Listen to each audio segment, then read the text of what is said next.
कुछ ख्वाब है कुछ अरमान है,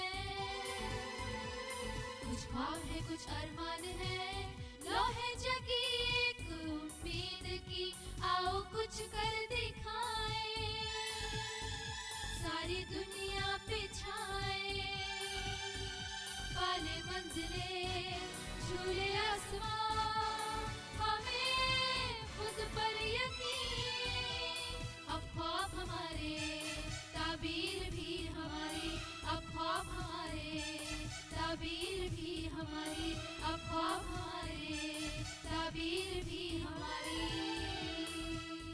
ठोकरें जब भी ज़माने से कभी खाई है, उसके किरदार में जन्नत सी हवा आई है। कीमत पूछी जो उसने मिट्टी की, मैंने बेटी की तरफ इशारा कर दिया। पूजा दहिया धनकर एक एयरफोर्स ऑफिसर की बेटी, जिन्होंने अपने घर में हमेशा खुशहाली देखी। हरियाणा से ताल्लुक़ रखने वाली पूजा दहिया ने अपने मुस्तकबिल के लिए कई ख्वाब सजा कर रखे थे। बेशतर पढ़ाई बेंगलोर और हैदराबाद में हुई। कंप्यूटर में अपनी पढ़ाई पूरी करने के बाद नौकरी कर ली, लेकिन उनका दिल बहुत दिनों तक नौकरी में नहीं लगा और फिर उन्होंने अपनी कंपनियों का आगाज किया और काफी लोगों को रोजगार फराहम किया। आज पूजा अपनी मेहनत और लगन से कामयाबी के नए आयाम छू रही हैं और समाज में एक नई मिसाल पेश कर रही हैं। यही वजह है कि वो मीडिया और अखबारों में भी सुर्खियों में रहती हैं। कम अरसे में इतनी कामयाबी वाकई काबिले सताइश है। तो आइए जानते हैं उनके सफर के बारे में। नाजरीन आदाम, मैं हूं आपके साथ राधिका चौधरी। ख्वाब हमारे ताबीर भी हमारी प्रोग्राम लेकर मैं हाजिर हूं, जिस प्रोग्राम का आप इंतज़ार करते हैं।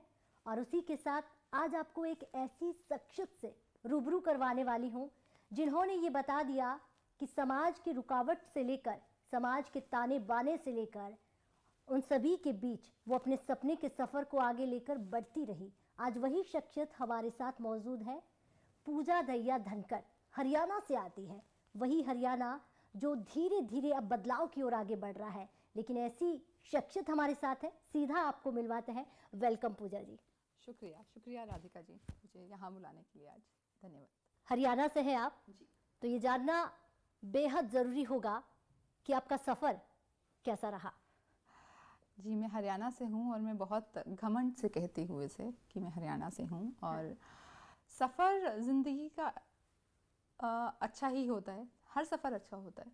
मुझे क्या बोलते हैं, डेस्टिनेशन से ज़्यादा अच्छा सफ़र लगता है। सो सफ़र मेरा, अगर आप प्रोफेशनल सफ़र देखें तो स्कूलिंग, क्योंकि मेरे पिताजी एयरफोर्स में ऑफिसर थे, तो हम पूरे भारत घूमे हैं, लकी रहे हैं इस तरह से। सो स्कूलिंग हमारी, मेरा जन्म हुआ कानपुर में और स्कूलिंग हुई कानपुर, बेंगलोर, हैदराबाद, ज़्यादातर साउथ में। और उसके बाद दिल्ली में आए हम, और बहुत डिफरेंट था हमारे लिए क्योंकि साउथ इंडिया से नॉर्थ इंडिया में आए, ऑल्दो हम बिलोंग करते हैं हरियाणा को। और फिर यहाँ आके कॉलेज शुरू किया। उसके बाद तो दिल्ली में ही हैं। तो जो प्रोफेशनल करियर शुरू हुआ आफ्टर कॉलेज, सपने थे, कुछ सपने थे, मैं बीच में बोलना चाहूँगी। जब मैं 9th में थी, जब हम बच्चे होते हैं, तब मेरा रुझान था साइंस की तरफ, और मैं बनना चाहती थी एक heart specialist, cardiologist, surgeon actually. पर उसका अलग रीज़न होता है, ये शायद जैसे जैसे उम्र बढ़ती है शायद सोच बदलती है हमारी। हम दिल्ली में आए, इसलिए मैंने साइंस लिया था 10th में। मैंने बहुत अच्छा स्कोर किया, बहुत अच्छी पढ़ाई में थी मैं शुरू से ही, टचवुड। और जब हम कॉलेज में आए तब रुझान हो गया टुवर्ड्स फैशन डिज़ाइनिंग, क्योंकि दिल्ली, जब हम आए तो दिल्ली बहुत ही आगे पहुंचा हुआ शहर था हैदराबाद से, अगर आप देखें तो यहाँ आके जब हमने देखा तो मेरा एक बहुत अच्छा सा रुझान था टुवर्ड्स फैशन डिज़ाइनिंग। अनफॉर्चुनेटली नहीं कर पाई, क्योंकि कुछ सामाजिक प्रेशर ऐसे होते हैं, कुछ सामाजिक दबाव ऐसा होता है हम पर कि एक फ़ैशन डिज़ाइनर को एक दर्जी का टैग दे दिया जाता है। वो अनफॉर्चुनेटली उस टाइम पे हुआ जब मैं चाहती थी फ़ैशन डिज़ाइनर बनना। बट क्योंकि हमें ऐसी परवरिश दी गई थी कि हम रिवोल्ट नहीं करते अपने से बड़ों का, और ये मानते हैं कि वो जो बोल रही हैं सही बोल रही हैं। इसीलिए हम जिस तरफ का बहाव था उस तरफ बहे। सो उस टाइम पे आईटी इंडस्ट्री बहुत बूम कर रही थी, इंफॉर्मेशन टेक्नोलॉजी। तो उस टाइम सजेस्ट किया गया मेरे पिताजी ने, मेरे बड़े भाई जो कि आईटी में ही थे उस टाइम। तो फिर आईटी इंडस्ट्री का सफ़र शुरू हुआ। वहाँ भी बहुत अच्छी थी मैं पढ़ाई में, एंड वहाँ तो बहुत अच्छी ग्रोथ हुई। फिर मैंने आईटी इंडस्ट्री में ही जॉब की, काफ़ी साल की, और एक बहुत ही अच्छा लैडर था, मतलब जिस सीढ़ी पर मैं चढ़ी, बहुत नीचे से बहुत ऊपर तक चढ़ी। और वहाँ ना बैठे बैठे सपने होते थे। जैसे अब आप जब एक सेंटर में होते हो, एनआईआईटी में काम करती थी मैं, तो जब आप एक सेंटर में काम कर रहे होते हो, ब्रांच होता है सेंटर, तो जब आपके पास लोग आते हैं ना हेड ऑफिस से, तो आप उन्हें देखते हो और आप सपने देखते हो कि एक दिन ना मैं भी इनकी तरह आऊँगी, जो हमारे बॉस के बॉस के बॉस के बॉस, पता नहीं किस लेवल के बॉस होते हैं। तो कहीं ना कहीं मुझ में ये है कि जो मैं मन में ठान लेती हूँ, करती ज़रूर हूँ, बोलती नहीं हूँ, वो मेरे साथ है। मैं बिलीव करती हूँ action speak louder than words. तो बहुत मेहनत की और वहाँ पहुँच गई जहाँ मैं सेंटर में जाती थी हेड ऑफिस से, और मुझे भी उसी नज़रों से वो नए नए लोग देखते थे जैसे जहाँ मैं थी कभी। तो बहुत ही सुहावना सफ़र था। प्रोफेशनल सफ़र तो बहुत सुहावना था, बहुत सारी लर्निंग हुई, क्योंकि इस सफ़र में ऐसा भी था कि हम सेंटर मैनेजर्स थे जहाँ बच्चों से बहुत इंटरेक्शन था। बच्चे जिस उम्र में आते थे हमारे पास, वो थी 18 से 23। वो उम्र वो होती है जहाँ हर बच्चे को कोई ना कोई चाहिए हाथ संभालने के लिए, हाथ पकड़ने के लिए। वो उम्र या तो आपको बना देती है या आपको बिगाड़ देती है। उस उम्र में मैंने जितने बच्चों की ज़िंदगियाँ छुई, उसका मुझे आज भी मैं सोचती हूँ तो मेरे रोंगटे खड़े होते हैं। मैं बहुत अच्छा मानती हूँ सफ़र को, क्योंकि वहाँ मेरी उम्र में और उन बच्चों की उम्र में बहुत फ़र्क नहीं था, पर वो मुझे माँ बोला करते थे।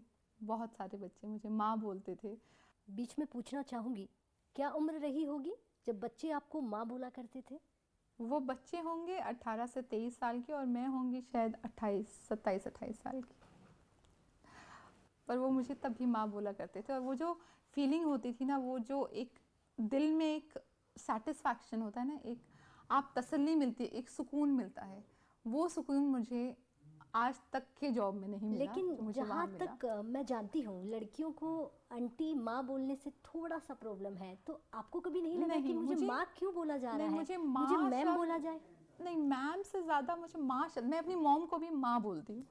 माँ शब्द मुझे बहुत छूता है, आई डोंट नो, क्योंकि माँ एक वो होती है जो आपको बचपन से, और जब तक आप जिंदा रहते हैं या जब तक वो आपके साथ होती हैं, वो जो आपको परवरिश देती है ना, वो आप अपने मरते दम तक अपने आने वाली पीढ़ियों को देते आते हैं। क्योंकि पिताजी कई बार जॉब में होते हैं, बिजी होते हैं, माँ हमेशा से आपके साथ रहती है।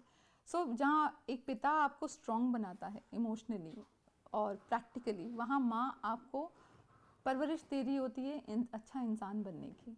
सो इसलिए मुझे माँ शब्द से बहुत लगाव है, और मुझे बहुत अच्छा लगता है जब मुझे कोई माँ बोलता है। तो वो वाला जो समय था बहुत अच्छा था। मतलब आज तक का अगर मेरा बेस्ट सफ़र था तो वो था। आपके सफ़र के बारे में जितना मैंने सुना है, ये समझ में नहीं आ रहा है कि आईटी सेक्टर से फैशन की दुनिया में कदम रखना, मुझे लगता है कि ज़मीन आसमान जितना फ़र्क है। क्या ऐसा था आपके दिल में जो आपको ज़िंदा रख रहा था कि मुझे नहीं, फैशन की दुनिया में जाना है? ये वो ख्वाब थे जो मैंने देखे थे जब मैं 18 साल की थी, 17 साल की थी शायद। और सामाजिक जो मैंने बोला दबाव की वजह से जो मैं नहीं कर पाई थी, पर मैंने उन ख्वाबों को नहीं छोड़ा था। मैंने वही किया जो मेरे बड़े चाहते थे। पर वो ख्वाब कभी, बोलते ना कि जो ख्वाब आपको सोने ना देना, वो सबसे अच्छे होते हैं। तो ये वो ख्वाब था मेरी ज़िंदगी में जिसने मुझे एक दिन भी सोने नहीं दिया। सो जब मैं आईटी इंडस्ट्री में थी तब भी मेरा कहीं ना कहीं रोज़ कुछ ना कुछ फैशन से रिलेटेड पढ़ना, साथ साथ में कोर्सेज करना, ये सब मैं कर रही थी, तैयारी सारी कर रही थी।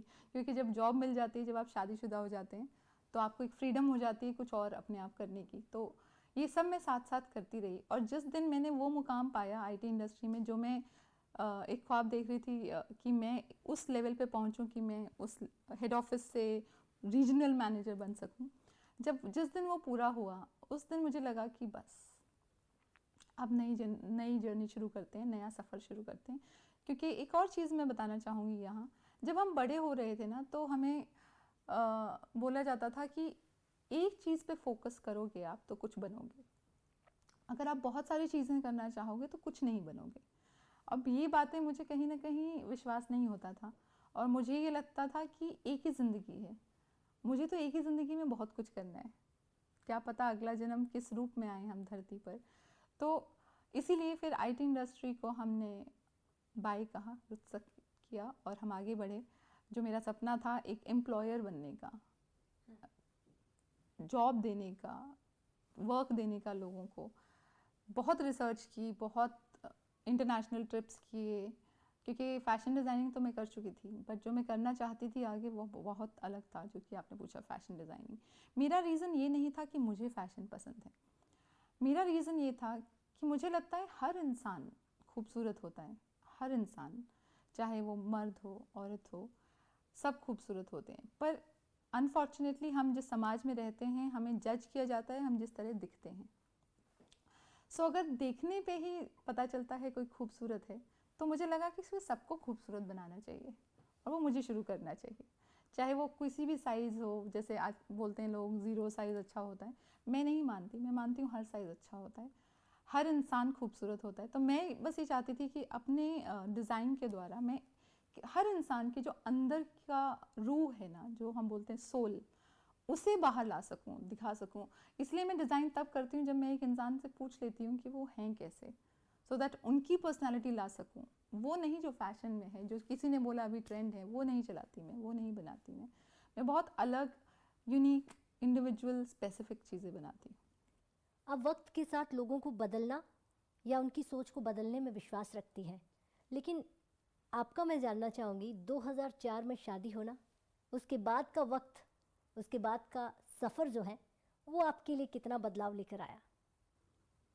शादी हर एक इंसान की ज़िंदगी में बदलाव लाती है, क्योंकि आप एक सफ़र में हैं, जिस सफ़र को आप चलते आ रहे हैं उसमें एक और शख्स जुड़ जाता है आपके साथ ज़िंदगी भर के लिए, और कुछ रिश्ते थोड़े दूर हो जाते हैं फिज़िकली, तो बहुत चेंज आते हैं। और मैं अपने घर में सबसे छोटी हूँ तो बहुत ज़्यादा इमोशनली अटैच्ड और थोड़ी पैम्पर्ड। मुझे खाना वाना बनाना नहीं आता था, किसी ने सिखाया नहीं था क्योंकि मैं छोटी थी।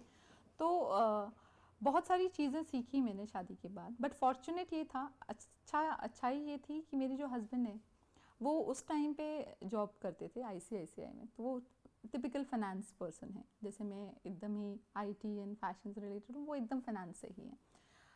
पर हम दोनों में बहुत अच्छा कंपटीशन होता था शुरुआत में, जो मुझे बहुत अच्छा लगता था। मुझे अपने जॉब के दौरान बहुत अवार्ड्स मिले, और उसी टाइम पे मेरे जो हस्बैंड हैं संदीप धनकर, उन्हें भी अवार्ड मिले। तो हम लोगों में बड़ा हेल्दी कंपटीशन चलता था उस टाइम, तो अच्छा था, बहुत अच्छा था। सफ़र बस ये है कि मैं अपने फादर इन लॉ नहीं है मेरे, तो वो ज़रूर एक फादर फिगर मिस करती हूँ अपने इन लॉज की साइड। बाकी हमारी फैमिलीज़ बहुत सिमिलर हैं, क्योंकि मेरे जो हस्बैंड हैं उनकी फैमिली आर्मी बैकग्राउंड से हैं। तो मेरे फादर इन लॉ आर्मी में ऑफिसर थे और मेरे फादर एयरफोर्स में ऑफिसर थे, तो फैमिली वाइज सिमिलर था, बहुत अच्छा था। मदर इन लॉ बहुत कोऑपरेटिव हैं, बहुत ज़्यादा, मतलब उस ज़माने के हिसाब से देखें तो बहुत ओपन माइंडेड हैं एंड सपोर्ट वेरी, मतलब उन्होंने मुझे कभी, जो मुझे डर लगता था जब मेरी शादी होने वाली थी ना, तो मेरी दोस्त मुझे बोला करती थी कि पूजा तुम्हें खाना बनाना नहीं आता, ये सबसे बड़ी चीज़ होती है, स्पेशली जाटों में, हरियाणा फैमिली में, क्योंकि हरियाणा में बहुत सारे लोग सर्विसेज जैसे हम हाउस हेल्प रखते हैं उसमें विश्वास नहीं रखते। तो मुझे बहुत डर था अंदर ही अंदर। पर जब मेरी शादी हुई तो मेरी मदर इन लॉ इतनी अच्छी थी कि उन्होंने मुझे कभी बनाने ही नहीं दिया खाना, सो टच वुड, पर सिखाया अपने साथ, बहुत सिखाया एंड अच्छा था सफ़र। मुझे मतलब अगर मैं सजेशन दूँ ना किसी को शादी के बारे में, मैं ज़रूर बोलूँगी शादी ज़रूर करनी चाहिए। क्या बात है। मैं सवाल पूछूं उससे पहले लड़कियों के लिए कहना चाहूँगी, शादी से डर लगता है, उसके बाद ज़िंदगी बदल जाती है, लेकिन आपके चेहरे की मुस्कान बता रही है कि ज़िंदगी बेहद खूबसूरत हो गई है। तो पतिदेव का कितना सपोर्ट आपके जीवन में रहा? मेरे पति का बहुत सपोर्ट रहा, स्पेशली जब जॉब होता है तब तो पता नहीं चलता क्योंकि दोनों ही जॉब में थे। मुझे तब रियलाइज़ हुआ जब मैंने अपना बिज़नेस शुरू करना चाहा। वो बहुत बड़ा स्टेप था, बहुत ज़्यादा इन्वेस्टमेंट लगती है उसमें। हर तरह से सपोर्ट चाहिए होता है, बहुत ज़्यादा घूमना पड़ता है, रिसर्च करनी पड़ती है। बस वहाँ से मुझे ये रियलाइज़ हुआ, उससे पहले नहीं रियलाइज़ होता था, उससे पहले लगता था कि बाय डिफ़ॉल्ट हैं ही हमारे साथ। पर तब जब टाइम आया सच में सपोर्ट का, तो संदीप वहाँ थे। मेरा बिज़नेस शुरू करने में इन्वेस्टमेंट सारी संदीप की थी। सो जितना हम घूमे हैं, हम पेरिस गए थे, बैंकॉक गए थे बिज़नेस के लिए, बहुत कुछ ढूंढने, कपड़ों का लेटेस्ट फैशन देखने, यूरोप गए थे, हर जगह संदीप मेरे साथ थे। उन्होंने मुझे अकेला नहीं भेजा कि आप जाओ और करो। सो दैट वेज उन्होंने मुझे बहुत सपोर्ट किया। उससे ज़्यादा अब जब हम फैशन लाइन में आ जाते हैं, हमारी लाइन बहुत डिफरेंट है। मतलब हमारे शोज़ कभी चंडीगढ़ में हो रहे हैं, कभी जयपुर में, कभी हैदराबाद में, कभी चेन्नई में। एंड टच वुड मुझे आज तक कभी ये जवाब नहीं देना पड़ा, या मुझसे कभी पूछा नहीं गया कि क्यों जा रही हो, इतने दिन क्यों जा रही हो। जो जनरली होता है मेरे साथ जो है वो बहुत कुछ झेलती हैं, मैं सुनती हूँ। पर टच वुड आई थिंक ऊपर वाले की मेहरबानी है, कभी सवाल जवाब नहीं होते हमारे। वो बस ये ज़रूर पूछते हैं कि सही सलामत पहुँच जाओ, अपनी लोकेशन ज़रूर शेयर कर देना, मतलब केयर करते हैं, तो अच्छा लगता है। सपोर्ट था, आई थिंक उनकी सपोर्ट के लिए, उनके सपोर्ट के बिना, ये तो मैं सबसे कहूँगी, जब तक फैमिली की सपोर्ट नहीं होती ना, आप सच में दिल से उठ नहीं पाते। क्योंकि कहीं ना एक वो रह जाता है कि काश मेरी फैमिली मेरे साथ होती, जो जहाँ भी मैं पहुँच रही हूँ, मेरे परिवार मेरे साथ होता, मेरा हस्बैंड मेरे साथ होता, तो एक अलग ही खुशी होती है। सो आई थिंक बहुत ज़रूरी है, बहुत ज़रूरी है आपके लाइफ पार्टनर का आपको सपोर्ट करना। पति का सपोर्ट समझ में आया, लेकिन आपके 2 बच्चे हैं, वो क्या करते हैं? मेरे 2 खूबसूरत से एंजेलिक बच्चे हैं। बेटा बड़ा है मेरा, 16 साल का है, 11th में है, इंजीनियरिंग स्ट्रीम ली है उसने। छोटी बेटी है, वो 8th में है। टच वुड दोनों पढ़ाई में बहुत अच्छे हैं। पर हाँ, एक चीज़ मैं ज़रूर कहूँगी, आज तक दोनों बच्चों ने ट्यूशन नहीं पढ़ा, मैंने ही पढ़ाया उन्हें, पहले दिन से लेके आज तक, और अभी भी पढ़ा ही रही हूँ। 11th स्टैंडर्ड थोड़ा टफ होता है, तो पढ़ के पढ़ाना पड़ रहा है, बट ये अच्छा है, ये अच्छा लगता है। बहुत ईमानदार और इनोसेंट तो सारे बच्चे ही होते हैं, बट बहुत ऑनेस्ट हैं, बहुत सिंपल हैं। आज के ज़माने को देखोगे आप तो मेरे बच्चे थोड़े सिंपल हैं, बट ठीक है। वो अपने नाना नानी के साथ बहुत रहे हैं बचपन में, तो और हमें अच्छा लगा, ये सौभाग्य था हमारा कि वो उनके साथ रहे। क्योंकि जो हमारे पेरेंट्स की परवरिश आएगी हमारे बच्चों में, वो हम नहीं दे सकते। उनसे जब डायरेक्टली आती है तो अलग ही परवरिश होगी वो। तो आई थिंक ये ऊपर वाले का करम है कि हमारे बच्चे उनकी छत्र छाया में पले बड़े हुए, और शायद इसीलिए हमारे लिए बहुत आसान हो गया। पूजा जी, आप हरियाणा से हैं, और हरियाणा में तो एक कहावत है, म्हारी छोरिया के छोरों से कम है। इस कहावत को आपने सटीक साबित किया। इस बात के लिए मैं ये कहूँगी कि अगर आप जैसी बेटियां और आगे आए तो नहीं जाने कितना बदलाव हो सकता है। क्या आपको लगता है वो बदलाव 2021 में आप जैसा देखती है वैसा ही हो रहा है? वो एक शेर है ना नज़्म साहब का, जाने कौन सी मिट्टी की तकलीफ है, क्यों इतनी चोट पर भी वो टूटता नहीं। यस, बिकॉज सच में मेरे पूछो तो, मेरी मानो तो आई थिंक छोरियाँ छोरों से ज़्यादा है। वैसे मैं वो भी नहीं कहूँगी, सब साथ हैं, इंक्लूसिविटी है। आई थिंक अब जो ज़माना है काफ़ी आगे बढ़ गया है, हरियाणा भी बहुत आगे बढ़ा है। वहाँ की लड़कियाँ हम देखें तो कहाँ नहीं हैं। आप पायलट में देखिए, आप फील्ड्स, ऐसी ऐसी फील्ड्स में देखिए, डॉक्टर्स हैं, पॉलिटिशियंस हैं, हर फील्ड में हरियाणा की लड़कियाँ हैं, और वाइट लड़कियाँ, लड़के भी हैं। और ना सिर्फ हरियाणा, चाहे वो कोई भी स्टेट हो, कोई भी गांव हो, कोई भी कस्बा हो, छोटे से छोटा, हम देखते हैं आजकल IAS टॉपर्स बहुत छोटे छोटे कस्बों से निकल के आती हैं। सो ऐसा नहीं है कि छोरियाँ छोरों से कम नहीं हैं, ये मैं आपकी बात एब्सोल्युटली मानती हूँ। पर मैं ये ज़रूर कहूँगी, छोरे और छोरियाँ साथ हैं तभी समाज आगे बढ़ेगा। ये कहने के बावजूद मैं एक चीज़ ज़रूर कहूँगी, जितनी भी डेवलपमेंट हुई है, जितना भी हम बाहर आए हैं, चाहे वो हरियाणा हो, राजस्थान हो, पंजाब हो, मैं ये नाम सिर्फ स्टेट के लिए ले रही हूँ, मेरा मतलब ये पूरे भारत से है। हर जगह छोटे छोटे गांव हैं हमारे, जहाँ से भी लड़कियाँ बाहर आ रही हैं, बहुत अच्छा लगता है देखकर, क्योंकि यही दिखा रहा है कि हम आगे बढ़ रहे हैं। ज़रूरी ये है कि ये मैसेजेस, जितनी भी लड़कियाँ बाहर आ रही हैं, क्योंकि हम महिलाओं की बात कर रहे हैं, तो उन महिलाओं को देखकर जो भी नहीं आ पा रही हैं, वो अपनी बंदिशें किसी न किसी तरह तोड़ें और आगे बढ़ें, अपने अंदर विश्वास रखें, उससे आगे बढ़ेंगे। मैं ये नहीं मानती कि पेरेंट्स रोकते हैं, बिकॉज कई बार तो जो हमारे पेरेंट हैं, जो हमारे गार्जियन हैं, जो हमारे माँ बाप हैं, शायद उन्हें पता ही नहीं है, अवेयरनेस ही नहीं है कि हमें कहाँ भेजना है अपनी बेटियों को, और वो प्रोटेक्टिव हैं, उसमें कोई बुराई नहीं है। हर माँ बाप अपने बच्चे के लिए प्रोटेक्टिव होता है। ज़रूरत ये है कि चाहे वो आज की पीढ़ी हो, अपने माँ बाप को समझाइए, दिखाइए आप कहाँ जाना चाहते हैं। ये मत सोचिए नहीं जाने देंगे तो हम नहीं बताएंगे। आप उन्हें समझाइए, उन्हें मनाइए, उन्हें दिखाइए आगे का फ्यूचर क्या है। कौन माँ बाप अपने बच्चे को सफल नहीं देखना चाहता? कौन माँ बाप नहीं चाहता कि बच्चा कुछ बने और बोले मैं यहाँ अपने माँ बाप की वजह से हूँ। मैं माँ बाप को कभी दोष नहीं देती, क्योंकि मेरे अनुसार कोई भी माँ बाप जानबूझ के बच्चों को के पंख नहीं काटते, वो उनके सपने नहीं कचोटते, वो भेजना चाहते हैं, वो सब कुछ चाहते हैं। आई थिंक ये एक दोनों की दोनों पीढ़ियों को काम करना है। जो नई जनरेशन है, जो नई पीढ़ी है, उसे माँ बाप की जो पीढ़ी है उन्हें समझाना है। और जब हम सारे एक प्लेटर पर होंगे, एक ही प्लेटफॉर्म पर होंगे, तब आगे बढ़ेंगे हम। मैं ये ज़रूर कहूँगी, जो पहला बंदिश होती है वो आपके अंदर है। जब वो टूटती है तो माँ बाप पे जाती है, वो टूटती है तो समाज पे जाती है, वो टूटती है तो देश पे जाती है। आपको पहला स्टेप आपको लेना है। जो भी मुझे सुन रहे हैं, पहला स्टेप आपको लेना है। पहला आप अपने को एक्सक्यूज मत दीजिए, बहाने मत बनाइए, मेरे माँ बाप नहीं मानेंगे। नो, दैट इज़ एब्सोल्युटली गलत है ये। आप पहले ये बोलिए कि हाँ मैं ये करना चाहती हूँ। मैं गारंटी देती हूँ माँ बाप एक बार ज़रूर सुनेंगे आपको। ट्राई कीजिए। क्या बात है, बहुत खूबसूरत जवाब था आपका तमाम लड़कियों के लिए जो ये कहती हैं कि मेरे माँ बाप नहीं मानते, जो ये कहती हैं कि हम बहुत कुछ करना चाहते थे लेकिन परिवार ने मुझे बाहर नहीं आने दिया। आपने तो ये सच साबित कर दिया कि परिवार बाद में, पहले आप आगे आइए। पूजा जी, इतने सारे काम करती हैं आप, घर संभालना, बच्चों को संभालना, जो टाइम मैनेजमेंट है वो किस तरह से आप मैनेज करती हैं, ये हर कोई जानना चाहेगा।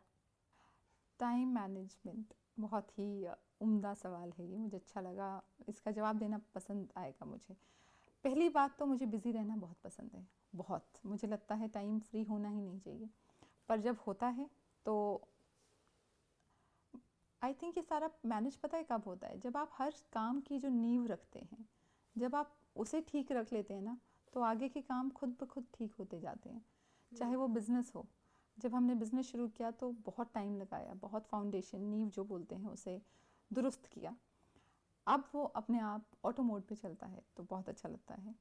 बच्चे एक ऐसी चीज़ होती है जहाँ आपको नींव के बाद भी रोज़ एक बार झिंझोरना पड़ता है, उन्हें हिलाना पड़ता है कि ठीक है ना, परवरिश सही जा रही है ना। ज़रूरी है, क्योंकि समाज का बहुत प्रभाव पड़ता है। जिस कम्युनिटी में हम रहते हैं, जिस तरह के दोस्त होते हैं, हमें नहीं पता। तो मैं बच्चों के साथ ज़रूर टाइम स्पेंड करती हूँ रोज़, चाहे मैं बिज़ी हूँ या ना हूँ।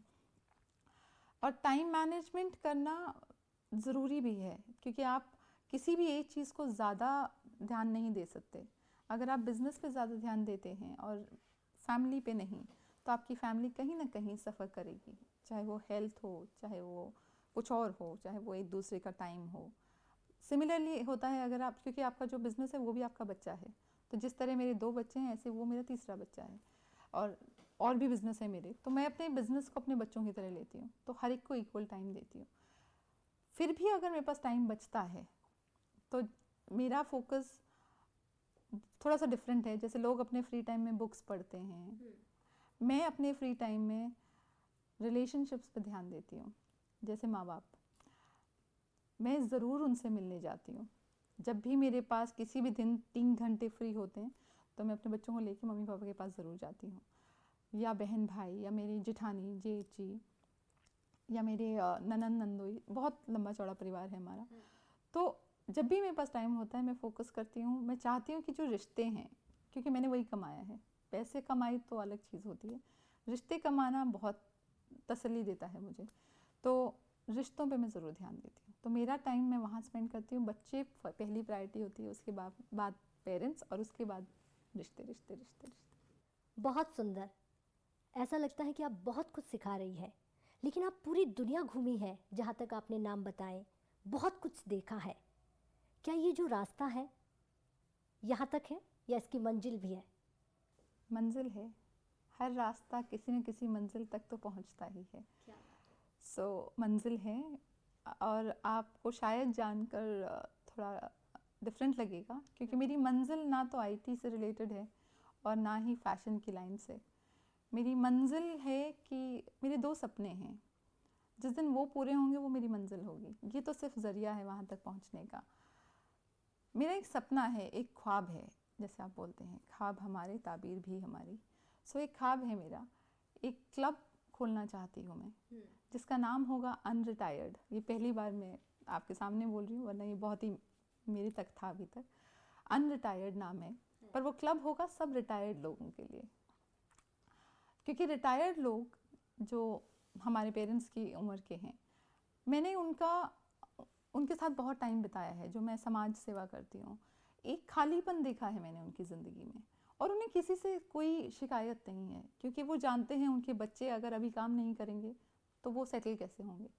तो उन्हें किसी से शिकायत नहीं है, पर अपना एक खालीपन है, क्योंकि उन्हें उन जैसे लोग चाहिए। हम देखते हैं ना, हमारे उम्र के जो दोस्त हैं वो हमारी उम्र के हैं, ऐसे ही उनकी उम्र के जो दोस्त हैं वो उन्हें ढूंढते हैं, और अनफॉर्चुनेटली हो नहीं पाता कि वो मिले, क्योंकि सबके या तो ग्रैंड चिल्ड्रन घर पर होते हैं, उन्हें देखना होता है, या घर पे रहते हैं हमारे जो रिटायर्ड लोग होते हैं। तो मैं उनके लिए एक अनरिटायर्ड, कभी रिटायर ना होने वाला क्लब खोलना चाहती हूँ।